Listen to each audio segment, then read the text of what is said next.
The morning sun glinted off the stained glass windows of St. Cuthbert's Church in Yorkshire. Guests, dressed in their finest, whispered excitedly as they took their seats. The scent of roses and peonies filled the air, a soft orchestration playing in the background. Everything looked perfect. Isla Harrington stood in a room at the back of the church, staring at herself in the mirror. Her dress, ivory silk with delicate lace trim, shimmered under the golden light.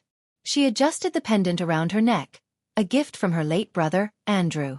Her eyes softened, but the ache in her chest remained. She had dreamed of this day for years. Marrying Oliver Grayson, her childhood sweetheart, felt like a fairy tale finally coming true. "Are you ready?" Isla's best friend, Natalie, peeked in, her eyes misty.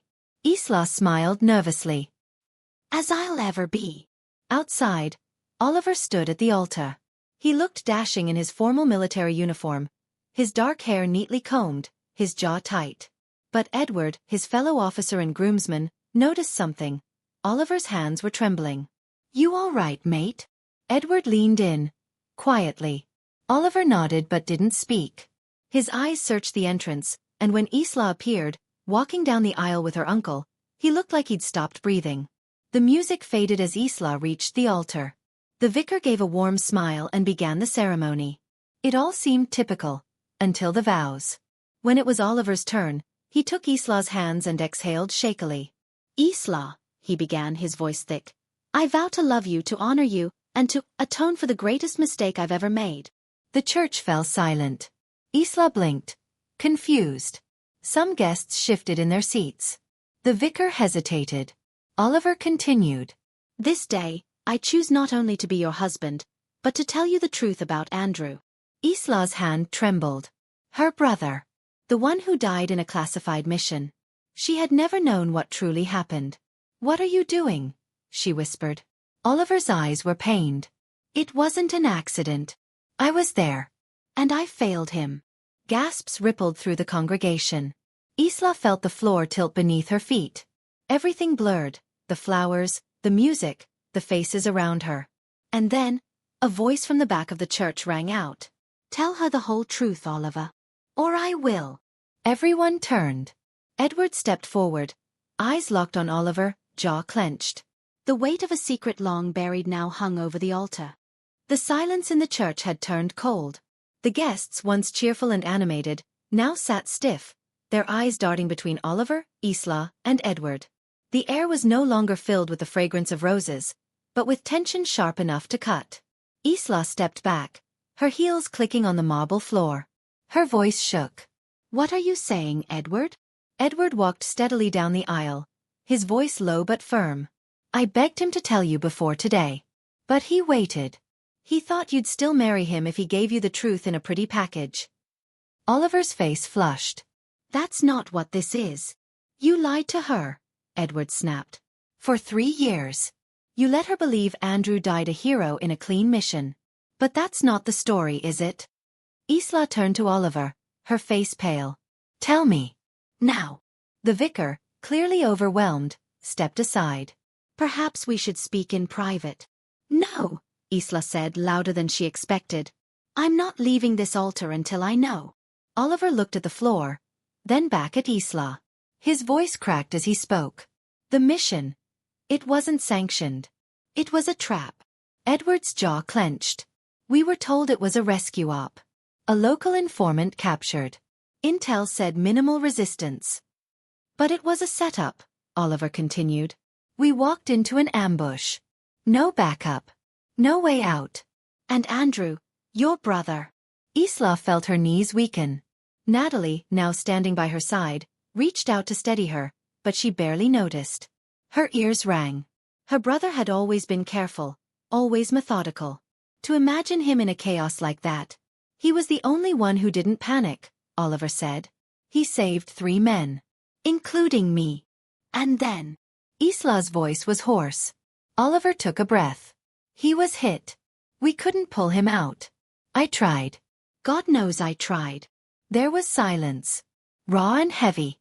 "I should have told you," Oliver whispered. "I thought I could honor him by protecting his memory. But I realize now, lying about what happened dishonors him more." Tears ran silently down Isla's face. Her hands balled into fists. You let me grieve with lies. I wore his dog tags for months, thinking he died doing something noble.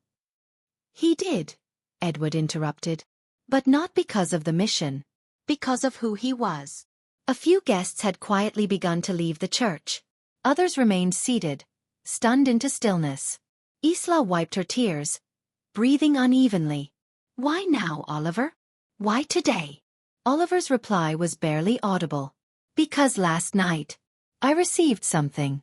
Something I never expected. He reached into his jacket pocket and pulled out a small envelope, slightly torn and yellowed. Isla took it with shaking hands. The handwriting was unmistakable. It was Andrew's. Her breath caught. She tore it open, her eyes scanning the words. And then her expression changed. It wasn't just a farewell letter. It was a warning. The paper trembled in Isla's hands as her eyes devoured each word.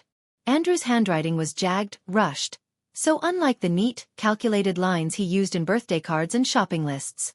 This was different. Urgent. Desperate. If you're reading this, it means something's gone wrong. I've had a feeling for months. Someone's watching us. Feeding the wrong intel. I don't know who's behind it, but if anything happens to me, don't trust anyone who tells you it was just bad luck. It wasn't.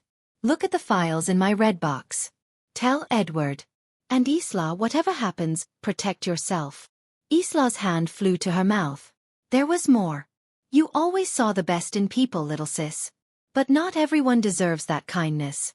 Don't let grief cloud your judgment. If you're marrying Oliver, ask him why he deleted the mission logs. Her knees buckled. Natalie caught her just in time. Edward stepped forward, his face ashen. He told you to check the red box? Isla nodded wordlessly.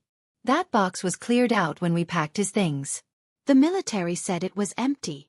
Isla looked up at Oliver. Her voice came out low and shaking. Did you know about this letter? Oliver stood frozen. No. I swear. I never saw it. But he mentions you. By name. About the logs. Did you delete them? Oliver hesitated. There were errors. The recording software malfunctioned. We had to clean it. Did you clean it, or cover something up? Edward snapped. The tension surged again. Natalie led Isla to a bench as the church slowly emptied behind them. Outside, the cold breeze of the English countryside swept through the open doors. I want the truth, Isla said, eyes locked on Oliver. No more half-answers. No more noble lies. Oliver sat beside her, face in his hands. It wasn't supposed to be like this. I loved you. I still do. But after Andrew died, the investigation was closed too quickly. Files sealed. I didn't want you dragged into it. But you let me marry you while carrying a lie. Isla's voice cracked. Edward pulled out his phone. I've got something else. When I was reassigned last year, I dug into the operation. Found someone who'd been stationed near us. He gave me this. He tapped play. A grainy voice filled the silence. That wasn't an extraction. It was a diversion. They needed the team to be in the right place at the right time. There was a deal on the table with some local militia. We were just leverage. Isla stared in horror. Edward continued. Andrew must have discovered the deal. That's why he became a target. Oliver looked stunned. No. That can't be. I would have known. Would you? Edward asked. Or were you protected from the worst of it, because they knew you wouldn't dig too deep? The letter still clutched in her hands, Isla stood slowly. I need to find that red box. I need to know what else my brother tried to say. Edward nodded. I'll help. I know where it might have ended up. Oliver rose as well. Let me come. Isla looked at him, a storm in her eyes. You want to help now? Then stop hiding. If you want my trust, you'll have to earn it, with the whole truth. A beat passed between them. Then she turned away, walking toward the doors. Outside, the wind bit at her skin, but she felt strangely alive. This wedding day had shattered her world. But it had also opened a door. And she was going to walk through it, no matter what she found.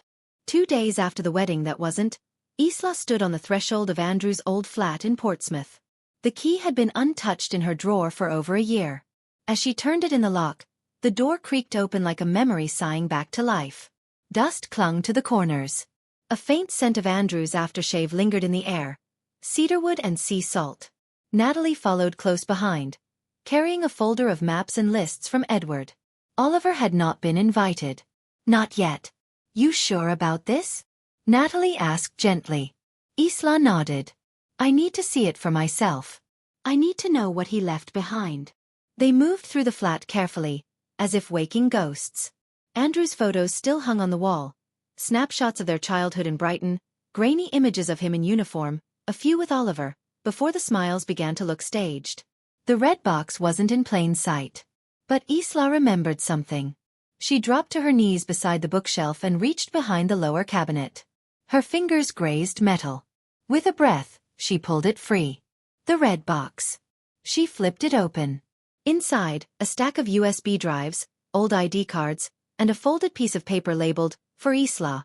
Only open if you're ready." Her throat tightened. Natalie placed a reassuring hand on her shoulder. She unfolded the paper. If you found this, you must have uncovered the first letter. Good. That means you're beginning to see. The man you love, Oliver. He was involved in something that went beyond a mission gone wrong. What I discovered wasn't just corruption. It was treason. There's a drive in this box. Plug it in. Watch everything.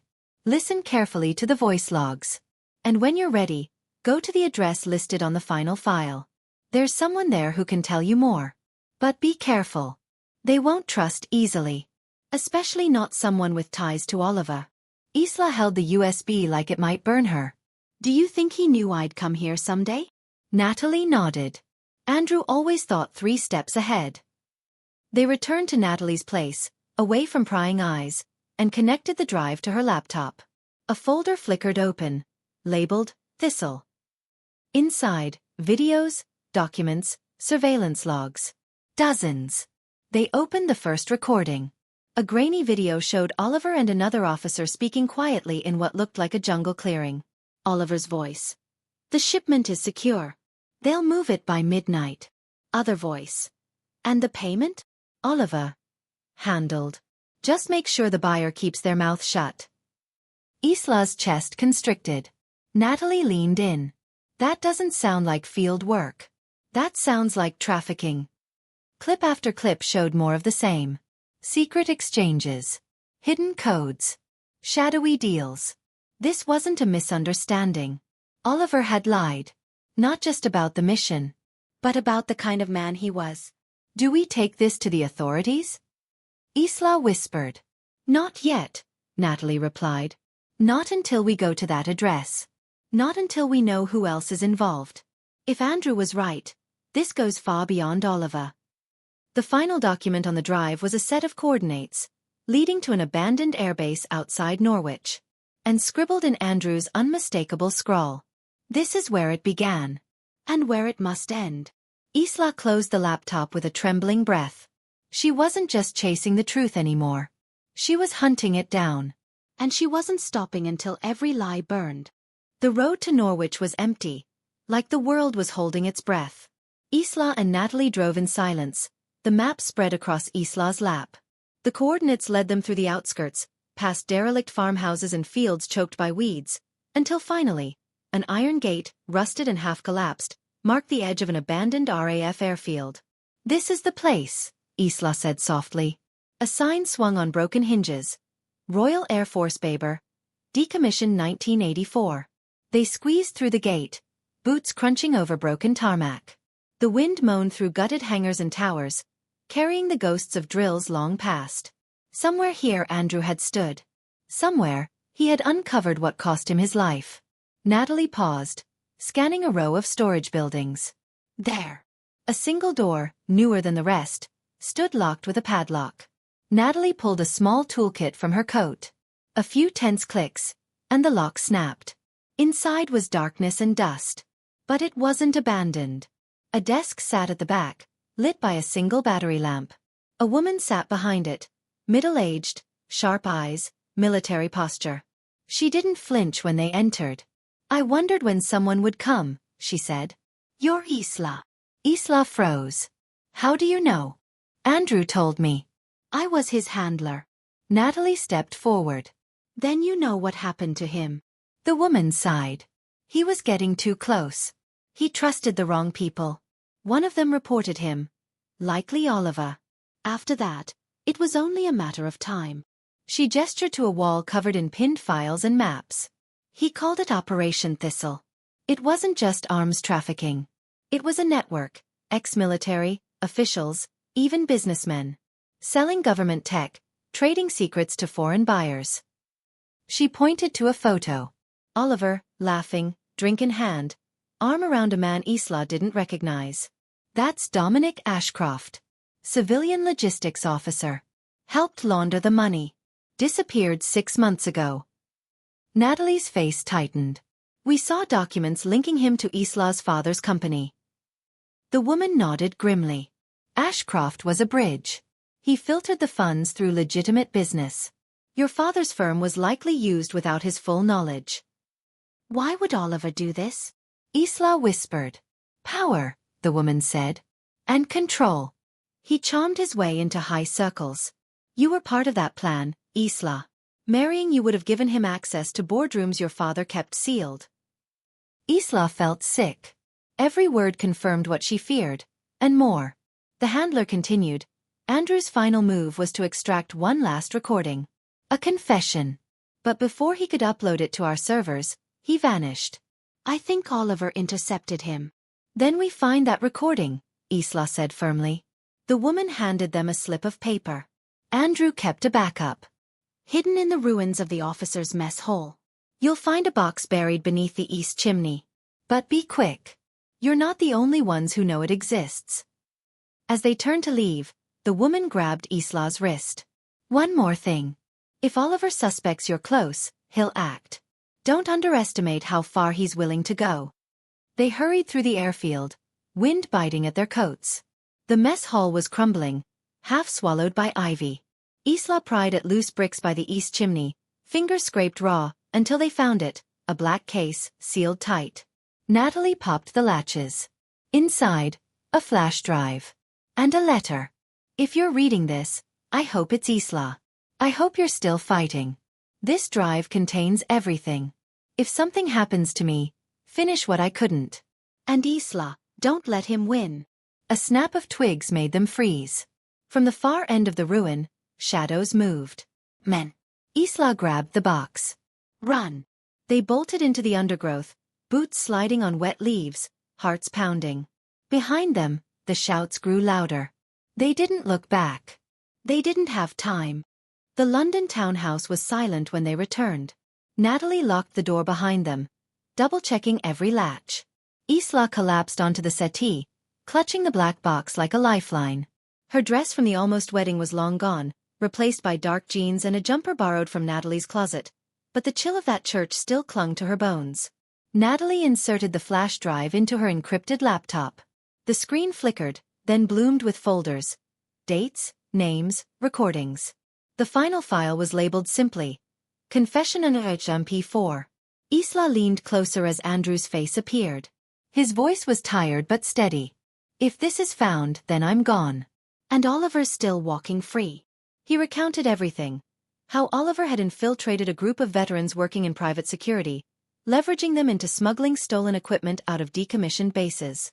How Dominic Ashcroft helped funnel those goods overseas through shadowy companies that appeared clean on paper.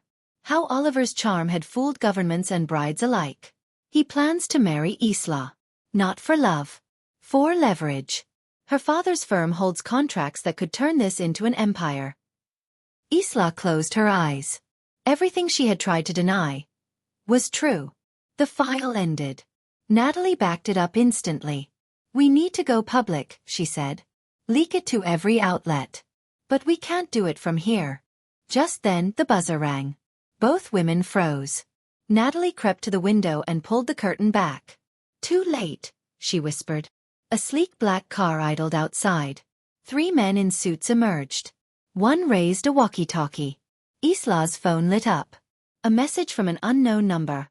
I always said you were clever. But clever girls get hurt. Her blood turned to ice. We have to leave, she said. Now. They exited through the back garden, scaling the fence and slipping into the alley. Natalie's friend, a former soldier-turned-hacker named Ruben, waited in an old van 2 blocks away.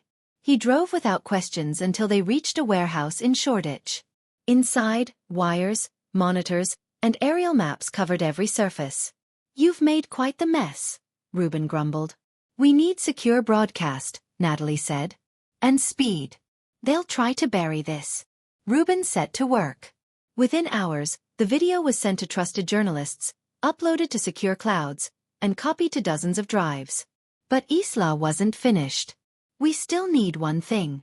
Natalie looked up. What? Oliver's public fall. He always wanted an audience. So let's give him one. She explained the plan. An event. A fake charity gala at the same ballroom where their wedding was meant to be held. A reconciliation, made public through an anonymous tabloid tip.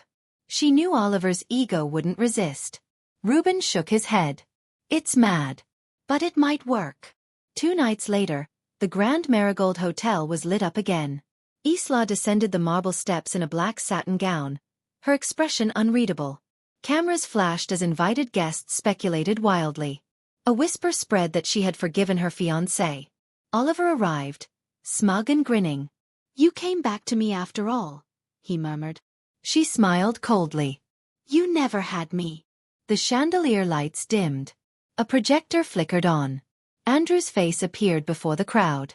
The room turned to ice. Oliver's face blanched as his voice echoed over the speakers. His contacts. His operations. His confession. Shouts erupted. Phones raised. Flashbulbs burst like gunfire. 2 officers pushed through the chaos. Oliver Westgate, you are under arrest for conspiracy, fraud, and the unlawful export of restricted defense materials. He turned to Isla, seething. You think this is over? She stepped back. Oh, I know it is. As he was dragged out, a silence settled. Then the crowd began to applaud. Isla turned from the stage, heart pounding, not with fear, but something like freedom. The morning after the gala, London felt different. News outlets ran the story non-stop. Headlines screamed of betrayal, fraud, and a bride-turned whistleblower. Social media hailed Isla as a heroine. But inside the safe house in Kent where Ruben had brought them, Isla sat at the edge of the bed, feeling nothing. Not triumph. Not relief. Just quiet. Natalie entered, holding 2 cups of tea. They've frozen his accounts. Dominic Ashcroft is under investigation, and Oliver's bail was denied. Isla nodded. Good. But the weight in her chest didn't lift. Because Andrew's face still haunted her. That final recording wasn't just a testimony. It was a farewell. There had been no sign of him since. No word. And after what he had risked, the silence felt unbearable. He's alive, Natalie said softly, as if reading her mind. I believe it. Isla didn't reply. Her fingers reached for the chain around her neck, the one she'd worn since she was a teenager. Except now, dangling beside the small charm her mother had given her, was Andrew's dog tag. Ruben had found it with the flash drive. Later that afternoon, Ruben barged in with a smirk. You've got visitors. Natalie raised an eyebrow. Who? Scotland Yard. And the Ministry of Defence. They want Isla to come in for a private briefing. Isla stood. Let's go. They were driven through back roads into the heart of the city. But instead of the cold halls of a government building, they arrived at a discreet townhouse in Westminster. Inside, a woman in a sharp grey suit introduced herself as Agent Lane. You've exposed one of the most sophisticated laundering networks tied to international arms trafficking. But Oliver Westgate is only one head of the Hydra. Then cut off the rest, Isla said. Lane's eyes narrowed. You're smart. That's why I'm offering you something unusual. A folder slid across the table. Classified clearance. A contract for civilian consultancy. Why me? Isla asked. Because you've already proven you can see what others miss. And because someone vouched for you. Who? Lane smiled. He'll tell you himself. She stepped aside. And Andrew walked in. Alive. Bruised. Thinner, but alive. Isla stood too quickly, nearly knocking her chair over. He hesitated in the doorway. Before you hit me, I did try to say goodbye. I just couldn't. Not really. She moved toward him, slow at first, then faster. Her arms went around him before her mind had caught up. His heart beat wildly against her cheek. You idiot, she muttered.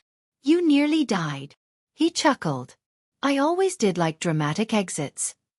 They sat, and for a moment, everything else fell away. But Isla had questions. Why now? Why not tell me everything before? Andrew's expression turned serious. Because I didn't want to drag you down with me. But when I found out Oliver was targeting you, it wasn't just business anymore. It was personal. Silence lingered. Then he added, You're not just smart and kind, Isla. You're dangerous to the right kind of men. She smiled, a little broken but full of steel. Good.